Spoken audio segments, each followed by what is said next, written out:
जय श्री राम, जय श्री राम। आप सभी का हमारे इस वेद वेदांग की पाठशाला में पुनः स्वागत है। आज हम ज्योतिष में जो बच्चे के जन्म के समय देखा जाता है मूल गंडांत नक्षत्र, उनके विषय में आपको बताने जा रहा हूँ।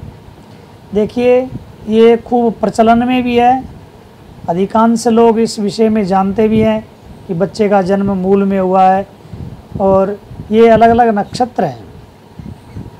अब आप देखिए,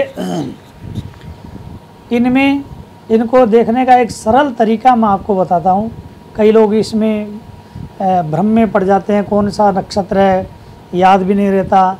एक तो स्वयं मूल ही है, लेकिन इसको याद रखने के लिए एक तरीका बताऊँ आपको कि जैसे अपने राशियाँ 12 होती हैं, 12 राशियों का आप 4-4 भाग कर लीजिए तो 1 से 4 मानी मेष से कर्क तक 4 राशियाँ हो गई। फिर सिंह से वृश्चिक 5 से 8 ये 4 राशियाँ हो गई। फिर धनु से मीन ये 4 राशियाँ हो गई। ऐसे 4, 4, 8 और 4, 12 राशियाँ हो गई। अब आपको ये जो मूल गंडांत जो देखना है, इनमें क्या होता है, जैसे पहला नक्षत्र लीजिए, पहली राशि का पहला नक्षत्र। तो पहली राशि का पहला नक्षत्र क्या है? मेष राशि है, उसका सबसे पहला नक्षत्र है अश्विनी। तो अश्विनी जो नक्षत्र है वो भी अपने इनमें माना जाता है, 6 नक्षत्रों में इसकी गिनती है। तो पहली 4 राशियों के जैसे अपन ने 3 भाग किए, तो पहली राशि का पहला नक्षत्र और फिर 5वीं राशि का पहला नक्षत्र और 9वीं राशि का पहला नक्षत्र। अर्थात पहली राशि का पहला नक्षत्र हुआ अश्विनी, 5वीं राशि का पहला नक्षत्र हुआ मघा और 9वीं राशि अर्थात धनु राशि का पहला नक्षत्र हुआ मूल। तो 3 नक्षत्र ये हुए। और इन्हीं राशियों में जैसे पहली से चौथी राशि जहाँ पर समापन होती है तो वहाँ नक्षत्र होता है अश्लेषा, और 8वीं राशि जहाँ पर समापन होती है वहाँ पर नक्षत्र हुआ ज्येष्ठा, और 12वीं राशि का जहाँ पर समापन होता है वो नक्षत्र होता है रेवती। तो 4 राशियों में 12 राशियों के 3 भाग किए, 4, 4, 8 और 4, 12। उनमें पहले नक्षत्र यानी पहली राशि का पहला नक्षत्र, 5वीं राशि का पहला नक्षत्र और 9वीं राशि का पहला नक्षत्र, और चौथी राशि का अंतिम नक्षत्र, 8वीं राशि का अंतिम नक्षत्र और 12वीं राशि का अंतिम नक्षत्र। तो जो अंतिम नक्षत्र हैं उनकी अंतिम 2-2 घड़ियाँ बहुत खराब मानी जाती है, और जो पहले नक्षत्र हैं उनकी आदि की 2-2 घड़ियाँ बहुत खराब मानी जाती है। सीधा एकदम सरल तरीका आप देखिए, पहली राशि मेष है, मेष का पहला लीजिए अश्विनी, और चौथी राशि मानी अंतिम 4 भाग किए, उनमें 1 से 4 का चौथी का अंतिम नक्षत्र हुआ अपने अश्लेषा। तो अश्लेषा की अंतिम 2 घड़ियाँ।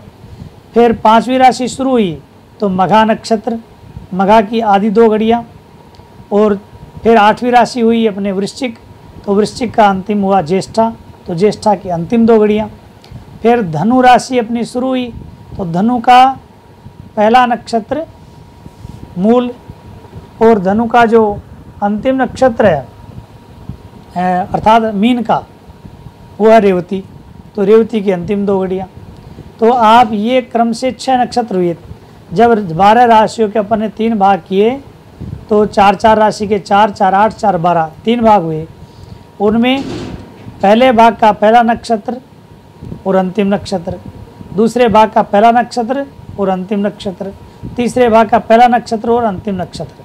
अर्थात अश्विनी, मघा और मूल ये 3 नक्षत्र हुए पहले, और श्लेषा, ज्येष्ठा और रेवती ये 3 हुए अंतिम। तो अंतिम नक्षत्रों की अंतिम 2-2 घड़ियाँ और प्रथम नक्षत्रों की प्रथम 2-2 घड़ियाँ ये अत्यंत खराब मानी गई है, इनको गंडांत में गिनते हैं।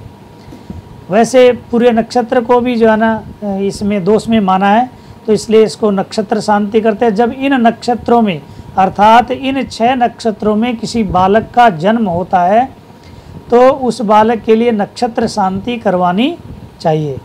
अपने यहाँ कई लोग मूल शांति कहते हैं, मूल नक्षत्र भी अलग से एक नक्षत्र है, लेकिन जैसे जो नक्षत्र हो, जैसे ज्येष्ठा में जन्म है तो पुनः ज्येष्ठा जब 27 दिन में पुनः वो ज्येष्ठा नक्षत्र आए तो उसी दिन उसका हवन पूजन इत्यादि, और पूर्व में यदि जाप वगैरह हो तो इन नक्षत्रों के अलग अलग जाप लिखे हैं।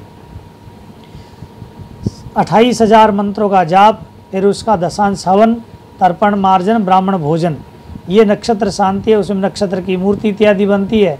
और ये जो भार्गव जो नक्षत्रों का दान लेते हैं उनको उनका दान होता है। तो ये सब प्रक्रिया अपनानी चाहिए।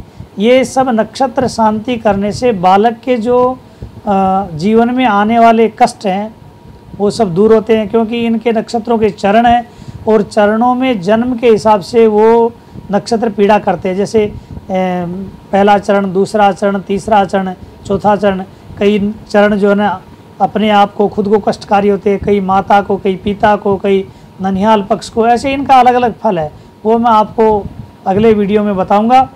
तो ये आप नक्षत्रों को ध्यान रखने का सीधा सरल तरीका है। ये 6 नक्षत्र आप आराम से, अगर आपको 12 राशियाँ याद है तो नक्षत्रों को इनको याद करने में आपको कोई कठिनाई नहीं होगी, आराम से आप समझ लेंगे। और जो इनके चरण हैं चूचे, चोला, अश्विनी, लीलो, भरणी, ये आपको नाम इत्यादि में और पाया देखने में सब में काम आती हैं। आगे की बातें मैं अगले वीडियो में बताऊंगा। आज के इस वीडियो में मैंने नक्षत्र का जो गणनांत भाग है उसके बारे में बताया है, और इसको आप समझें। और कोई आपको अगर मेरे इस बताने में कोई संदेह हो, शंका हो तो आप हमें कमेंट कर सकते हैं, और कोई बात पूछनी हो तो आप हमें लिख करके बता सकते हैं। जय श्री राम, जय श्री राम।